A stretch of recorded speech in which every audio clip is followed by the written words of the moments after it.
Hey everybody, welcome to another fun and exciting episode of the Quick Draw, where we always shoot the shit and own the libs, one fun conversation at a time.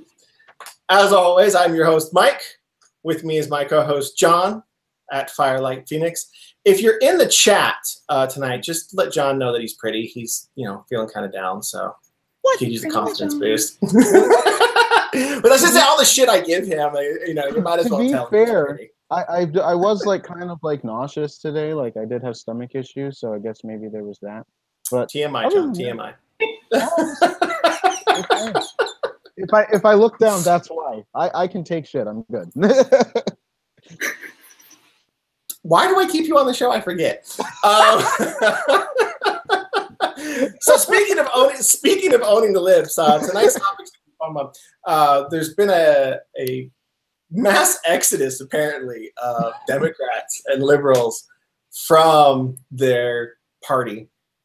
It's about damn time, is all I can say. So with us to share some of that, discuss some of that, she is a former liberal / Democrat herself.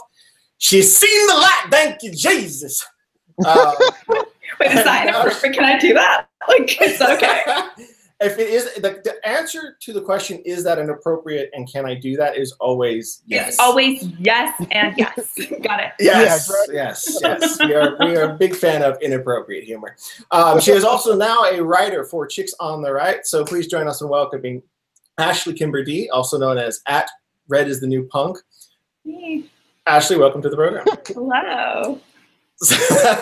So now, how long would you say you've been like a true conservative? So it's been a slow roll, right? I don't think there was today is the day I flip red.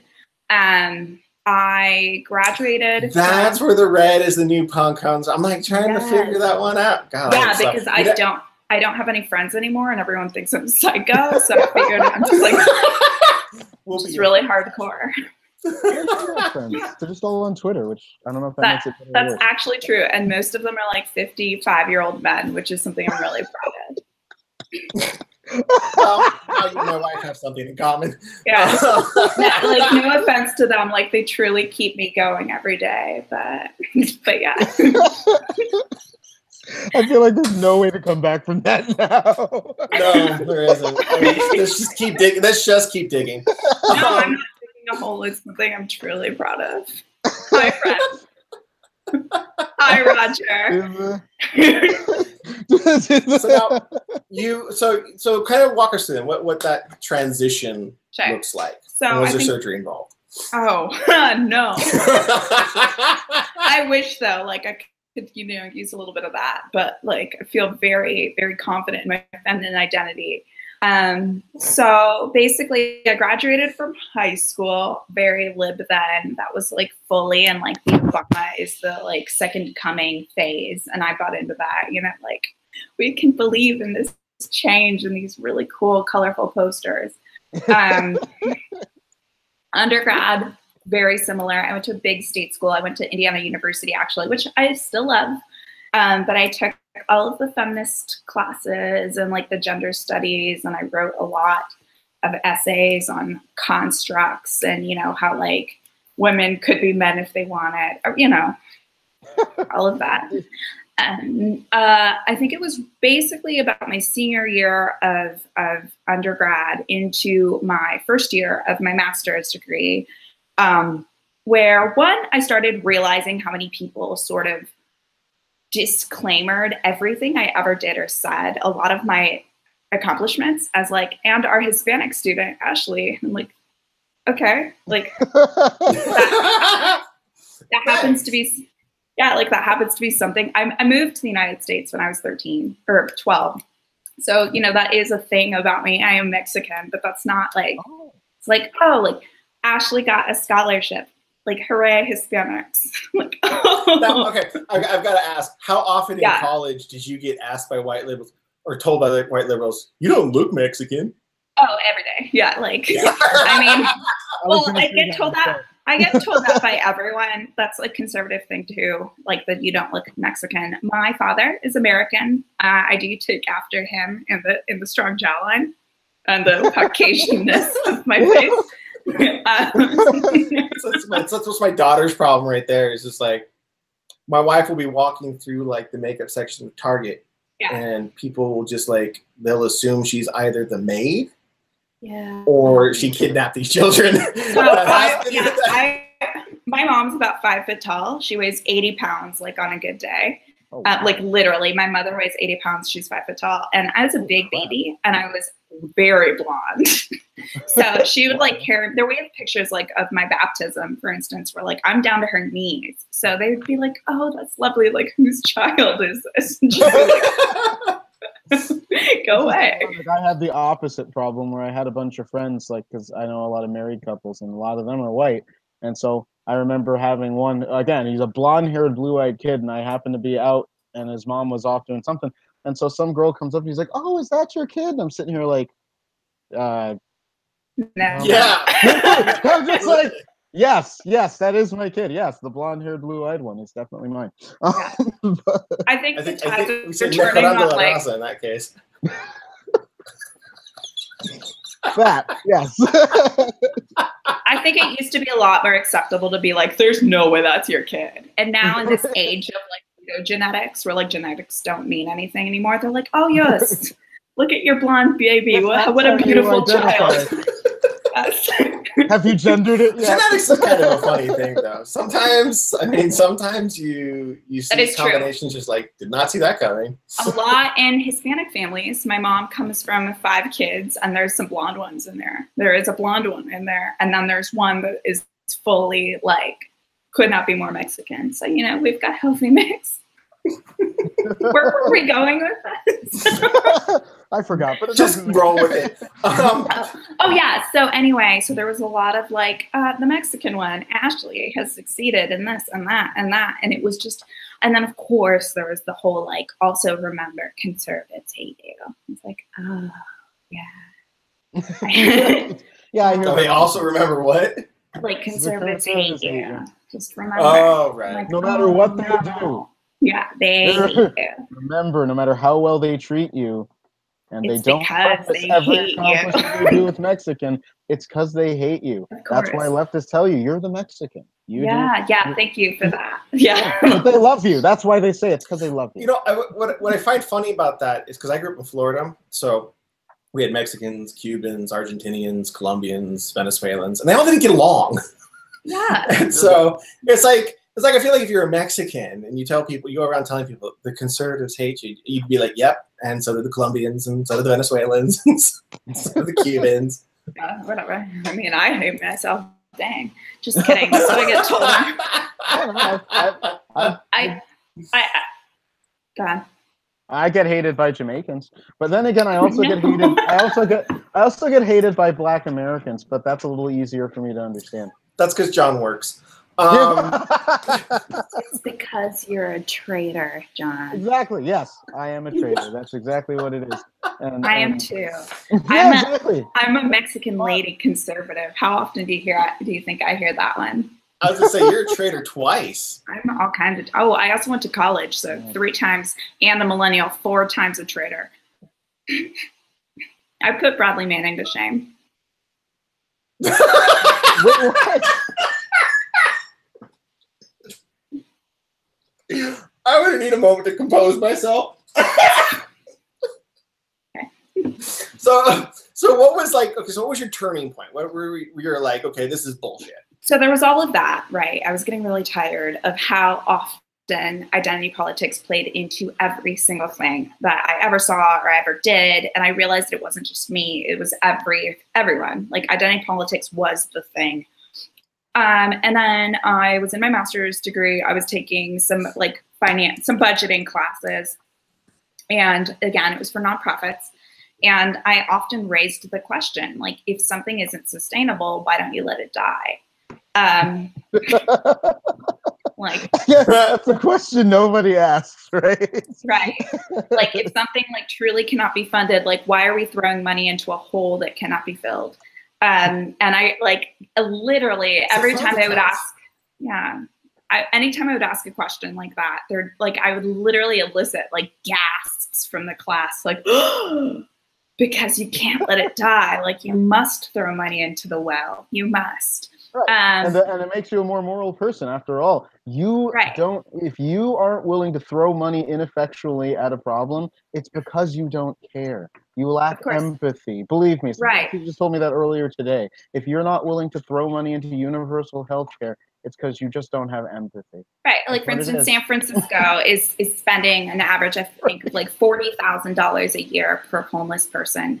A lot of them are through like non-for-profits that do receive that much, and there's still shit in the streets. What the hell? That's exactly $40,000 a person through non-for-profits that are government funded. That's a full-time salary for all of, like, a good one, like a pretty decent one. And there's still more feces on the street. Exactly. Well, everywhere else.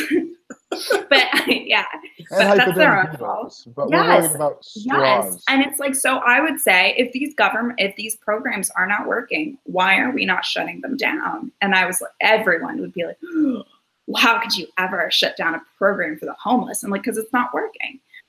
So, you know, for a while I was like the class bitch, and then I realized that I wasn't the class bitch. I just understood how money works. Which is a rarity in college. Right. Well, this was grad school, but also rare. If anything, they like get weirder up there. They're like, oh, serious. Basically, if you stay in academia, no one ever learns anything. It's like Thomas Sowell used to say, that you see, once you get out into the world, you stop being an adolescent unless you go into academia, in which case you can be an adolescent forever. So absolutely. Yeah, I've seen it. So anyway, yeah, that eventually led me to realizing that I wasn't like the class bitch. I was just basically conservative, which eventually led to all around conservative. So what made you specifically go to, like, I know you, because again, like me and Mike have talked about, you can walk away from something, but how do you decide what to walk to? Like, what made you decide to? Well, I don't know that I've just like necessarily walked to something yet. I know that like conservative theory really rings a bell with me. I know that, I mean, I write for a conservative website. I know that I say a lot of things that probably a lot of our audience don't necessarily agree with. So I'm not going to ever just like stick to one label or one party. And I think that's a lot of the reason I walked away in the first place. Right. Like, I mean, yeah, I vote Republican. I think that's one of the things that's kind of interesting about the conservative movement too, is like Democrats tend to walk lockstep. Right. You know? And then, and your situation is kind of stereotypical. Sorry, I keep messing with this. Sorry. No, you're fine. I do it all the time. Like your experience, it's like the shock. Like, how could you think differently than the rest of us? It's like, right. Yeah. Because I think, like, legitimately elicited gasps when I was like, why don't I shut that program down? It doesn't work. Well, yeah, it's like, and it's just amazing to me that the thought process behind that is you think differently than I do. There's something wrong with you. Right. Whereas conservative movements, it's really trying to describe what conservatism is. And this is actually one of the reasons why John and I asked this question. And we kind of pushed this concept forward when the walk away was trending, right? We tried to do that, a hashtag with it called walk towards, right? Because trying to describe what the conservative movement is or what conservatives believe is a lot like nailing Jell-O to a wall. It's just, you can't get it to stick. And conservatives, we argue and we bicker and we debate and we discuss and we shit on each other occasionally. That's right. Not literally. This is not San Francisco. I don't. Yeah, exactly.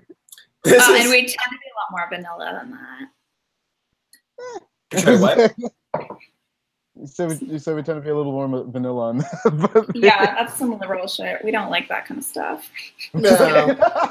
I draw the line at scat porn, okay? Exactly. That's what I was thinking. I'm just not into that now. But not today. But today. I would think that conservatism should center around, right?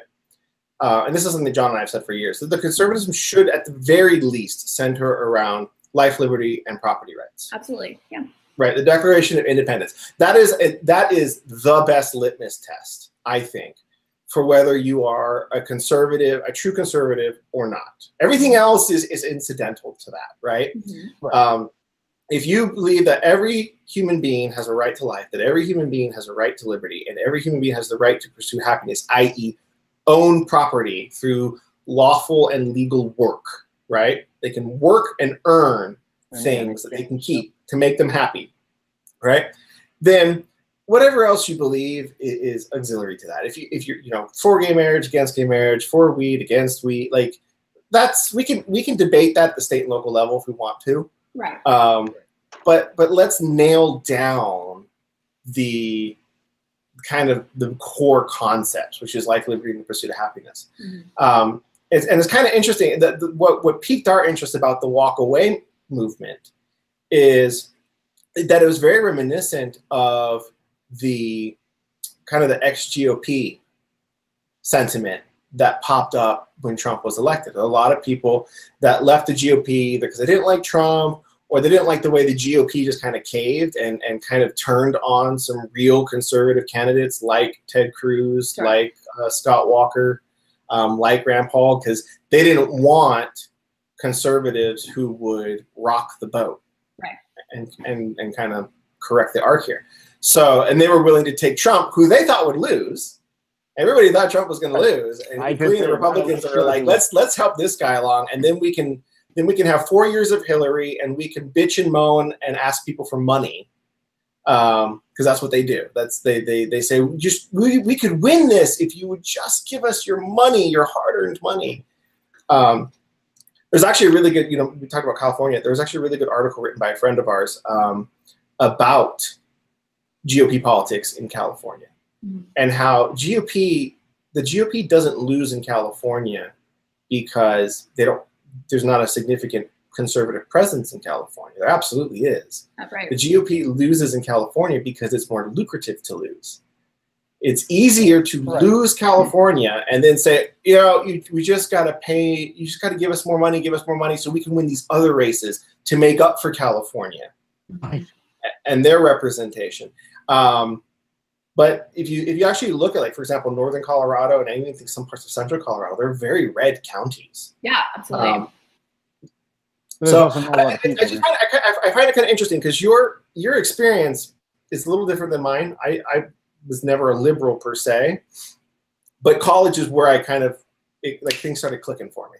Mm-hmm. I took an economics course, and then Visible Hand, I was like, oh my God.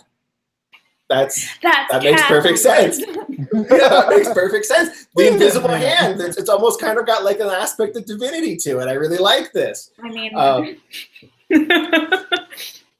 but what I find interesting too is there's way more people on the left who are just saying, screw this, I'm done. Right. But I still feel like there's a bit of reservation maybe or hesitation when it comes to full-fledged, I'm Republican, I'm conservative, I'm this. There's kind of like this fear. Is that And I fair? think that yes, absolutely. And I think that we should hold ourselves accountable for it. I think that if there's one thing that the left has been significantly more successful at than we have for generations now, it's messaging. I think that the right or the conservatives have sort of allowed their image to be dictated by what the left says that their image is, which is why I bought into it for so long, because there was no counter to the messaging I was getting from the left and about what conservatives are and what they stood for, and the fact that they were all like old, bigoted, like meanies. Like, I believe that because that's all I saw. And even now, I very much am conservative. My full-time job is conservative opinion.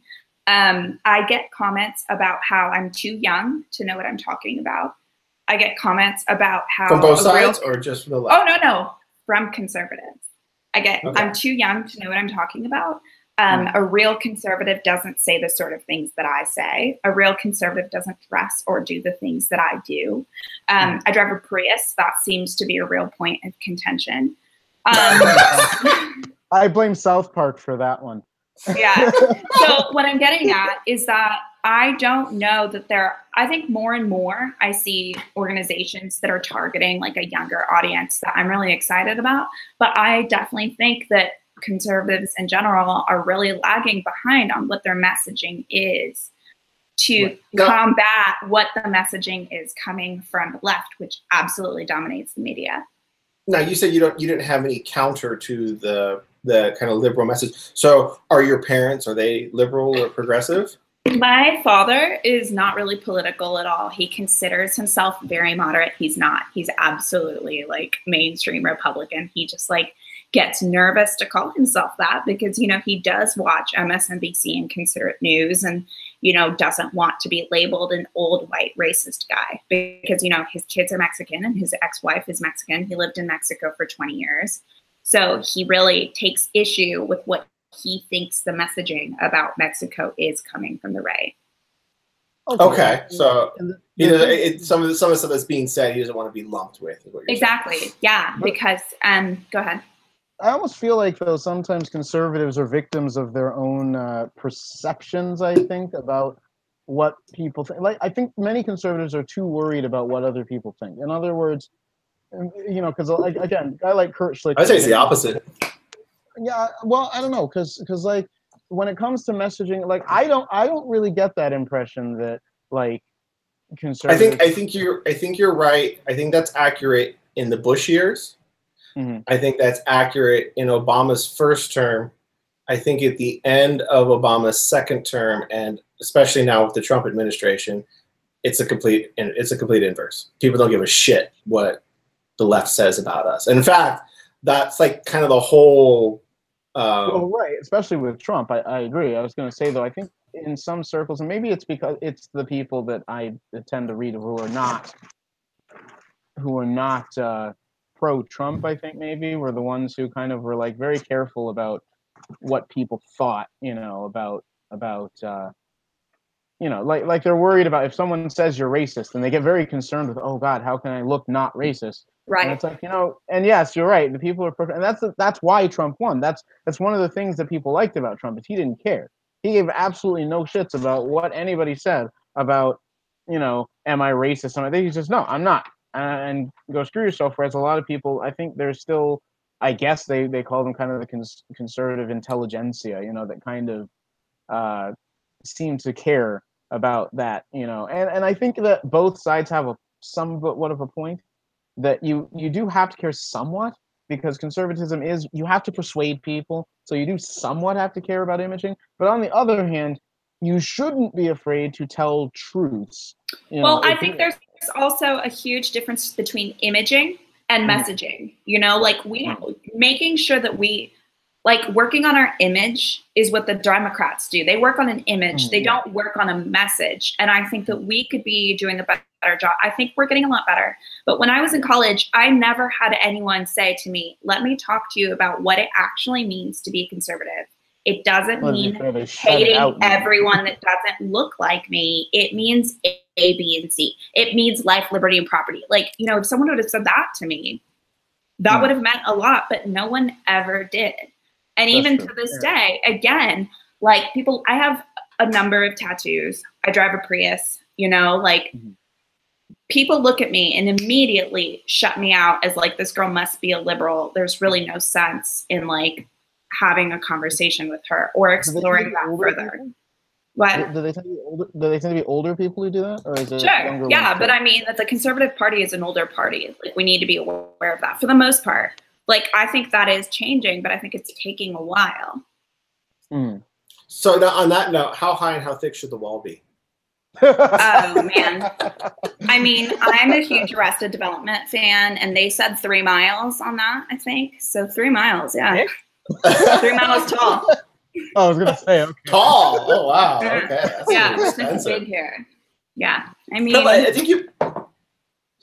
I think you bring up a good point too, though, about it is a generational thing. I'm barely a millennial, and I think that's only because they keep expanding the window. I think at some point they love hating millennials so much that they want to keep adding to the bucket. Right. We got to find some cool people. Can we get some cool old people and throw them in the millennial bucket, please? I'm a millennial. I can't say I'm necessarily proud of the label, but I fully am a millennial. I do eat avocado quite often. Oh, yeah. But I mean, because I've seen the phenomenon that you're describing, right? Like, I mean, we kind of saw it with Mitt Romney's election, right? Him being Mormon was too weird for I told you how conservatives. I feel about that. I know. I'm touched. I really am. That makes me feel special. Great, good people. But I mean, I get it all. I hear it all the time. It's become less frequent. But for example, like I have a potty mouth. I like to swear. It's cathartic, and plus, I think for me, speaking two languages it clicked for me. It's like, this is all bullshit. Like, these are just stupid rules that aristocrats created to make themselves feel better than the poors. These are words we don't say because we're so much better than everybody. So I swear a lot because it's cathartic. And I still to this day get people. I actually had somebody unfollow us a couple weeks ago because I said, as a joke to Phil DeFranco, who introduced me to Tay-Tay. Oh, dear God. I said, God damn it, Phil. And somebody's like, I can't follow you because you said GD. And I'm like, really? That's what makes you unfollow me? I know. That's the worst thing. That does it for you. Not like cock juggling thunder cunt that I like to say. God damn does it for you. All right. I purposely make sure that I tend to type out cuss words and then go back and like censor some vowels out of them, right, for the good ones. The GD term is one that I know is a no-go, so I keep that one completely out. But like, anything else is fair game. Yeah, it's just it's funny to me because it's like, guys, we seriously are going to fight over this? Like, this is not important. So I started a full fight, right? Like I started a fight in the comment section. Because what was it? It was like Life Site News, which is like a Christian, like pro-life site, posted a post about Guy Benson and the gayification of Fox News and how incredible. I had no idea Guy Benson was gay until recently. That's what I'm saying. Like, and how incredibly sinful that is, and how like they don't watch Fox News anymore because it's just this gay channel. And so have they seen Shepard Smith? Like, come on, how long has he been? Less. But anyway, so what I'm getting at is that I wrote this article and I'm like, basically, why is this a thing? One, Guy Benson's on our team, folks. Like, two, Guy Benson doesn't really talk about it. Like, most people don't really know. I mean, he wears like baggy grandpa pants. Like, he is doing gay wrong. Like, he's not messing. Gay. That's what. No, absolutely not. Like, that man needs a tailored suit. Stat. He is not a good gay. But am I allowed to say that? But anyway, so this whole thing about like how like Guy Benson like endorses sodomy and therefore like Fox News endorses sodomy, and like that's why we should as conservatives not watch Fox News anymore. And my thoughts were like, okay, like I respect the fact that certain people do not agree with homosexuality. I personally feel that it's not my place to tell anyone how to live their life, and I don't care. Like, I actually do not care. Right. Well, that's something that Chicks on the Right has kind of been known for in the past. It's just kind of like where they deviate from the norm of conservatism as their views is the views of many of the people in Chicks on the Right on gay marriage and gay and homosexuality. It's like not conservative. And we learned, John and I learned just by watching on the Facebook page, okay, don't argue with these people about this. Right. And not only that, because I feel like that's one of the big generational switches was the fact that people who are a millennial and slightly older, I guess, like us, are kind of that being gay is kind of something we just accepted. I suppose the irony is that gays are suffering something of a backlash now because it's like, you're just getting to the point where even some of the more hardcore conservatives are finally like, all right, fine. We'll just accept it. They're gay, fine. And then they're like, oh no, now let's introduce you to LGBTQ2+2. I know. And it's like, no, we were fine with the gays.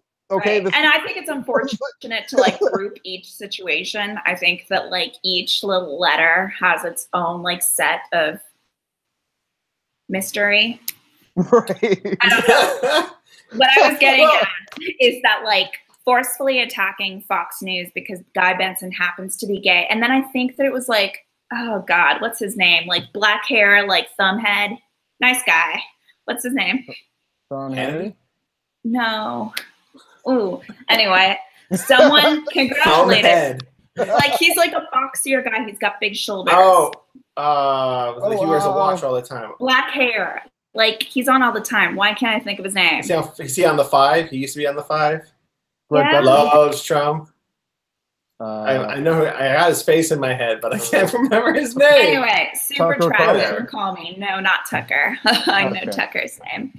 But anyway, the way you said Wow. that. I mean, I'm not in love with him. He has 5 kids, and I would never. But like, if he has a job for me, I'll take it. I don't. Not weird though. Like completely above the table. Again, there's no way out now. I've already decided I love you, Ashley. This is great. I was saying something. Oh, anyway, so someone like congratulated him on his recent engagement, and then boom, like Fox News is fully gay. And so I'm like, this is not necessary. Like, we don't need to stop watching Fox News because someone happens to be a gay man who does not talk about it on Fox News. And then I got savaged. I like, oh my goodness, it was bad. It was bad. The irony behind that isn't that what conservatives have said they wanted for the longest time, is gay people to not talk about it? Like, be gay, just don't talk about it. Well, here he is. He's a gay guy. He doesn't talk about it. And he happens to be engaged in his personal life, and a coworker congratulated him on it because that's great. Like, polite. That's polite. You're being polite. Good for you. Like, yeah. Congratulations. Right. Like, what would the alternative be? Just like, Kai, well, I suppose ignore it. I just want or you be to know like, you're living in Stan, and yeah, like this I don't is approve your engagement. Like, and I hope you not don't what burn in normal hell. people do. Right. Because I'm a very religious person, right? And my church's views on gay marriage are pretty well known. Mm-hmm.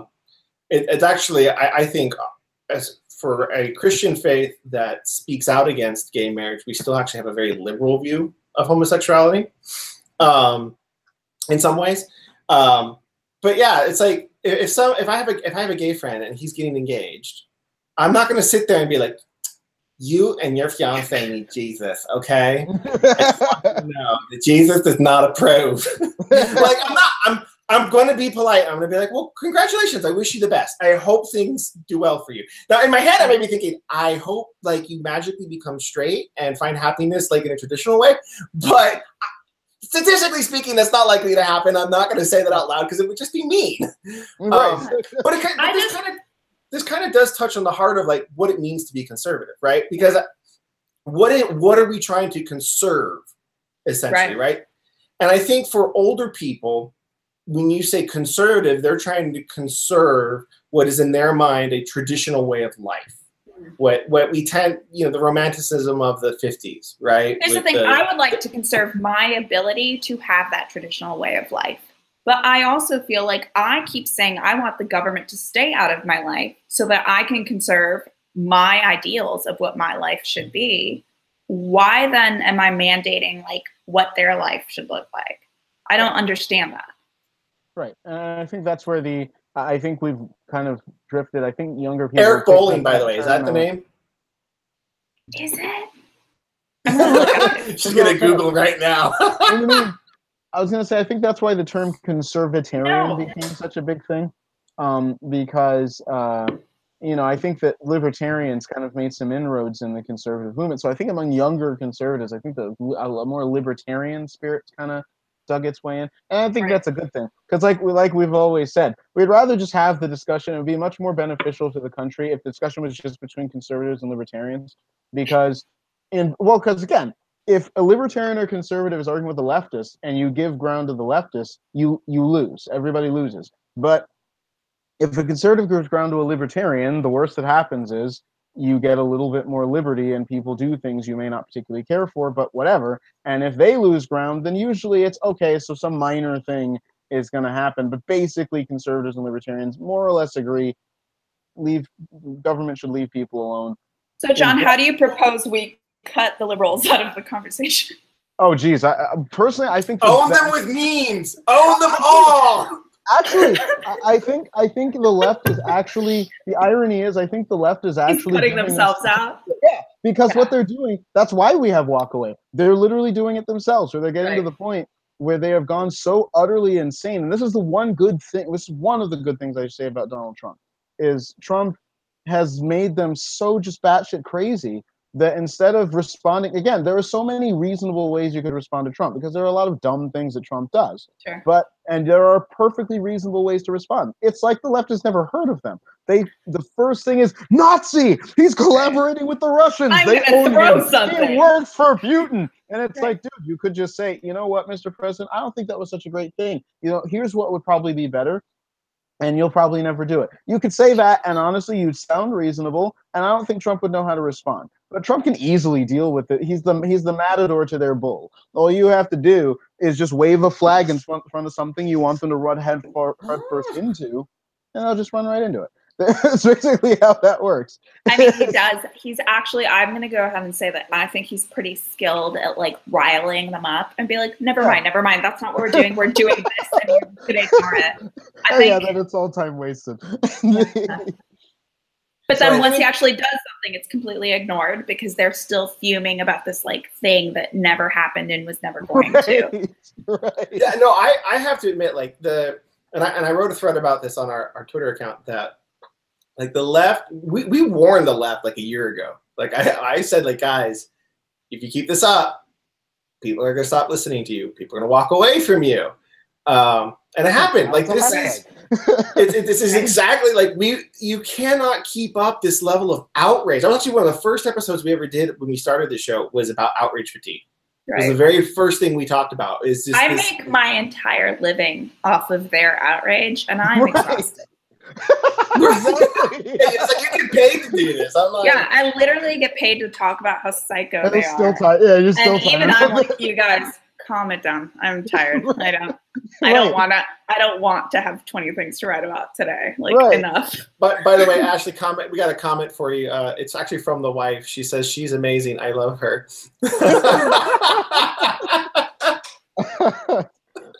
But I mean, I mean, and this was something that I want to go back to the conservative thing because this was something that F.A. Hayek, who's one of my favorite economists, talked about.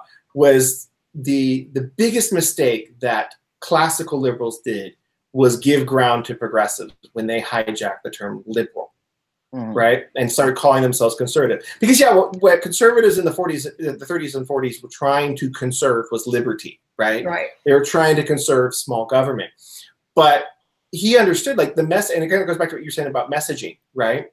He understood that the messaging would become distorted because it isn't clear what it means to what a conservative is, because it's all about what a conservative is depends on what you're trying to conserve. Sure, right? Absolutely. Whereas a liberal is pretty evident. Like if you're liberal, you are generous, you are gregarious, right? In theory, and that's the funny thing about liberals today is the exact opposite. But and you're looking to empower the next victim class, right? Right. But they have liberal. Go ahead, John. I'll say liberals are supposed to be for liberty, and I think that's where they tripped up. Is that the simplest explanation of the term liberal is a person that's for liberty. So the worst thing you could possibly do as a liberal is to then say, you know what? I think that we should just censor speech that offends anyone. If it offends anyone that's not, in our camp and, not white, or, anything like that, then we should just censor it. And we should probably just go ahead and say that, we should punch people with differing views from us. I think this is where their breakdown came. And it's sad, really, because in a sense, it's not that conservatives won the argument. It's that leftists literally went so overboard that they're shooting themselves in the foot. And so there was a really good tweet by Fusili Spock on Twitter. And he summed it up perfectly, which is that to the left, speech is violence and violence is speech. Right. Depending on who's doing what. When its speech is coming from the right, it's violence. When the violence comes from the left, it's speech. And that's I think that's the thing that's turning people away from the left is it doesn't matter how much you agree with people, right? Nobody's on board with fanatics. Nobody wants to be associated with people who think that it's perfectly okay to one, punch anyone who you disagree with. Two, label everyone as someone who is punchable because you disagree with them. Because you happen to also be a Nazi. Right. Well, everybody says that's the problem is, you know, and this is it would be really sly if they weren't so ham-fisted about it. Right. Yes, we all agree Nazis suck, right? Yeah. We went to war with the Nazis. We dropped nukes on their allies, and we won. And we would do it again in a heartbeat. Absolutely. You know? Hitler comes back, yeah, we're dropping the nuke before we even think about it. It's like, bye. Right. So punch a Nazi has an emotional appeal to any decent human being, right? The problem is not punch a Nazi. The problem is, oh, you want smaller government? Nazi. Oh, you hate black people? Nazi. Oh, you want, you know, fiscally responsible government? Nazi. Like it's you want your guns not to be confiscated? That's because you're a Nazi. If you don't believe that Nazis are Nazis, Nazi. if you don't believe that guy over there we called a Nazi is a Nazi, you're a Nazi. You know, I've been called a Russian a lot lately too, so now I'm a Russian Nazi. Yeah. Or like Mrs. Pinky, she's a Russian bot. Last we heard, which a very, very highly intelligent Russian bot. I was going to say I've never seen bot technology that good. Yeah. I've never seen a bot that drinks as much as I do. I'm kidding. Well, if it's Russian, there's vodka. I mean. Yeah, I guess, but like, is that what they run on? Like, is that their battery juice? It could be. It could be. Or you could be like Bender on Futurama. He runs on alcohol, so there you go. Okay, that's me, I guess. Hello. I was gonna say that does it. Now you have to change your Avi on Twitter to Bender. No, so actually, what would you? So a lot of people are leaving, are at least distancing themselves from the left, right? And they're done. They're fed up. How do lifelong conservatives, people like me, people like John, people you know, that have been conservative their whole life, we know, you know, we've internalized the messaging. How do people then reach out to those people and kind of help them in that transition? I honestly don't know that I entirely know the answer to that question. I think that being openly a conservative and expressing what, again, like, I mean, I think it's about messaging. Again, I think it's about counteracting that whole like Nazi message. I think that because so many of us are so fed up with it, our messaging is a lot more defensive than it is offensive. I think that might not be a good thing. I think that we might want to try harder to get our messaging out there without it being kind of led by a defensive sort of like, well, that's not true. Like, here's what I've got to say. Like, I'm not actually a racist. I just A, B, and C. You know, like, don't let them lead you in that direction. And when I was in college, I was a member of so many clubs, and I don't know that I even saw like an option that would possibly lean conservative. I think that there's more of that now. I think that's really positive, and I think that that's something that we should encourage. Like, even if you have nothing to. Go ahead, finish it up. I mean, even if you have nothing to do with college, I think that it's really worthwhile. I think that like looking into groups that speak to younger people and either get it, like, you know, supporting them in any way you can, I think is a positive thing. Well, and that's kind of interesting you bring that up, because Democrats will go into places that are typically hostile territory. Like even at BYU, where I went to school, there was a college Democrats. Granted, they were probably the smallest club in BYU, but they were there. Like, that was the thing. Right. And the reason why I ask this is because it feels like there's two extremes within the conservative movement under, you know, kind of the Trump atmosphere. Sure. On the one hand, you have kind of the never Trumper still principles folks that are still trying to appease liberals, not convert them, right? Sure. Yeah. But they're still trying to appease them because they're like, well, we know we're never. And because interesting enough, I think both of these extremes had just kind of written off liberals. Like, we can't convert them. One side is like, we're going to work with them and at least get something we want, and that's the kind of my principles, never Trumpers types. The other are the very extreme, maybe rad trad kind of alt-right types that are like, let's just destroy them. Let's just make them suffer by their own rules. Let's own the libs. Let's own the libs. Right. And my big fear is those two voices are the loudest. Yeah. Right. Yeah. And those, if I'm a liberal, if I'm a Democrat and I'm kind of converting to conservatism, and it's like you said at the beginning of the show, it's kind of a transition. It's a process. It's not one come to Jesus moment and then I'm a conservative. Those voices are not going to appeal to people because you're basically saying, I don't think you can convert. I don't think you can change your views. I don't think you can change your opinion. So I'm either going to suck up to you and condescend to you to get what I want, which is yeah, egghead. Or I'm going to be very hostile and aggressive to you, and I'm going to drive you away, and eventually we push people back to where they came from, which we don't want either. We want people. Like John and I talk about this all the time. The biggest mistake blacks have made as a community is voting Democrat in blocks. Right. Yep. They don't get any. It has not benefited them. The best thing that could happen for black communities, and that's true of Hispanic communities, of the gay community, is to actually break away from the left and start saying, well, okay, what makes sense? What do we want? And if they did the life, liberty, and happiness thing, then black communities would be doing significantly better. Right, and that is a problem because when you vote as a block for one party, neither party will do anything for you because one party knows your vote's a guarantee no matter what they do, and the other one knows you'll never vote for them no matter what they do. So neither one of them does anything. That's exactly right.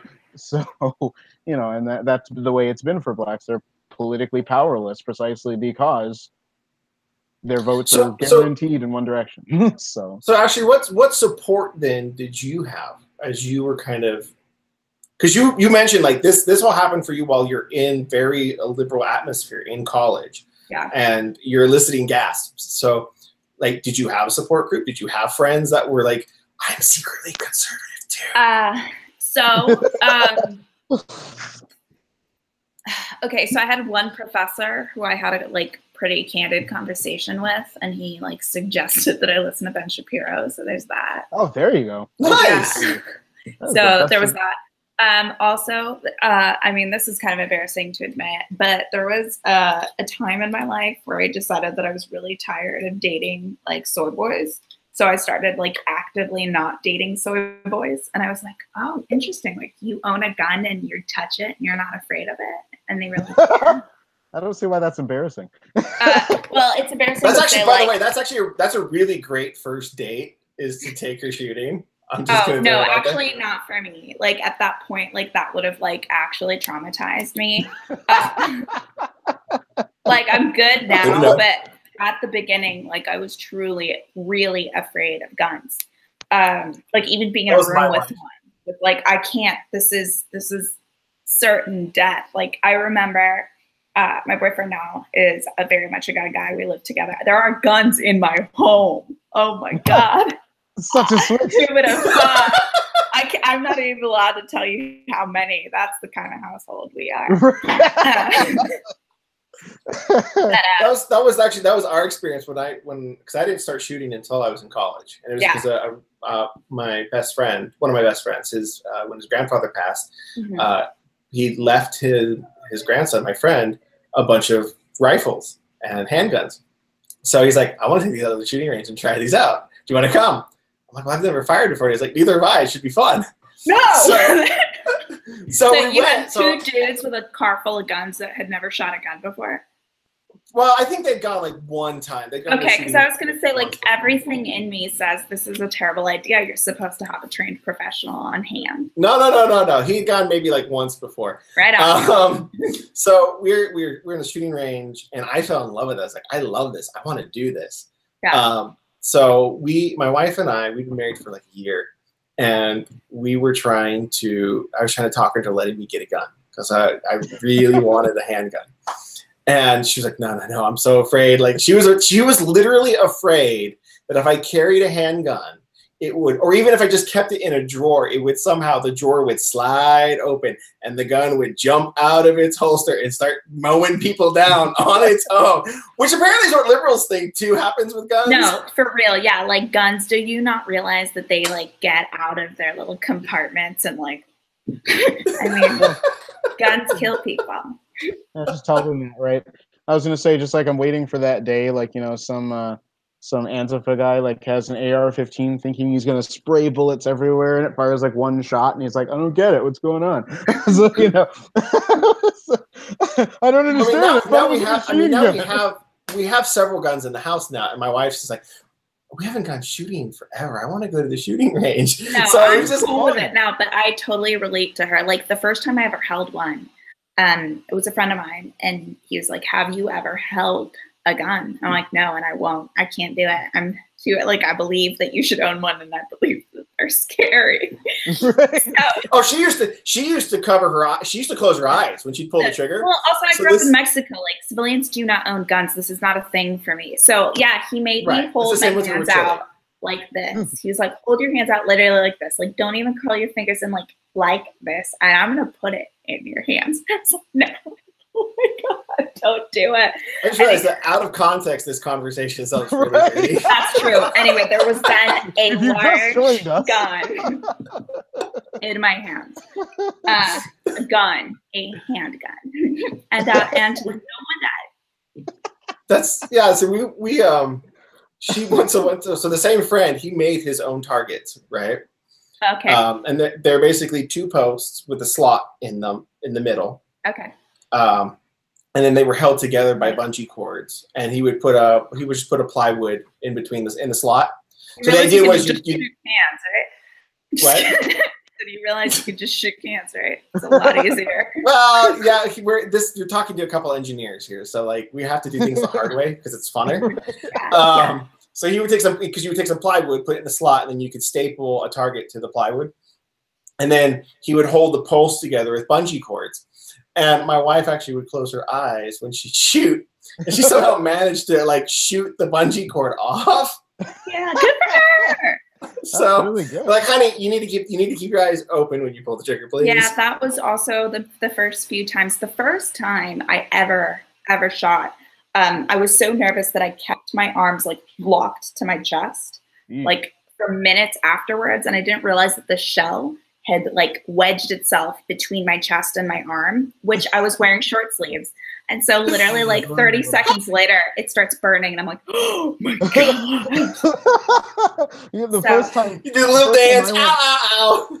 The first time I went to a range, I had to actually, because again, it's funny because I spent almost all of my adult life talking pro Second Amendment. I didn't own a gun or fire a gun or even handle a gun until about a year and a half ago.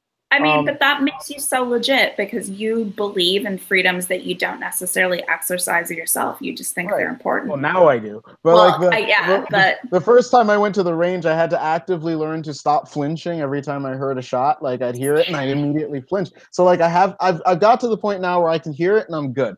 But it took me a few times going before I was like, okay, I hear it. Oh my God. Oh, right. Okay. It's good.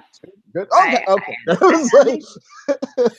So maybe taking someone to the range for the very first time is not depends good. on who they are and where they grew up. But I mean that's a good example. Like, how do you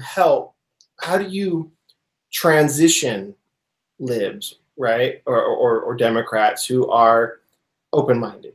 Right, so because I find rather than trying to argue with people and debate them, it's more effective. Look, like for example, in the case of guns, hey, just come to the range with me, and you don't even have to shoot. Just come hang out with us. We have fun, and if you decide you want to shoot, we'll show you how to do it safely. Right. Like what do you do when you show them that? When you expose them to that, then they're like, holy shit! Everything I thought about guns was absolutely wrong. Right. So how do you do that with other things to get liberals to kind of check their assumptions and check their biases. So I do think for me, it did start with like reading people like Ben Shapiro, who I think does a really good job of not necessarily, I know he's not for everyone. I was really impressed at the beginning. He makes really logical arguments that I did not have an answer to. You know, and so when I was still kind of on the edge, my gut reaction was like, ugh.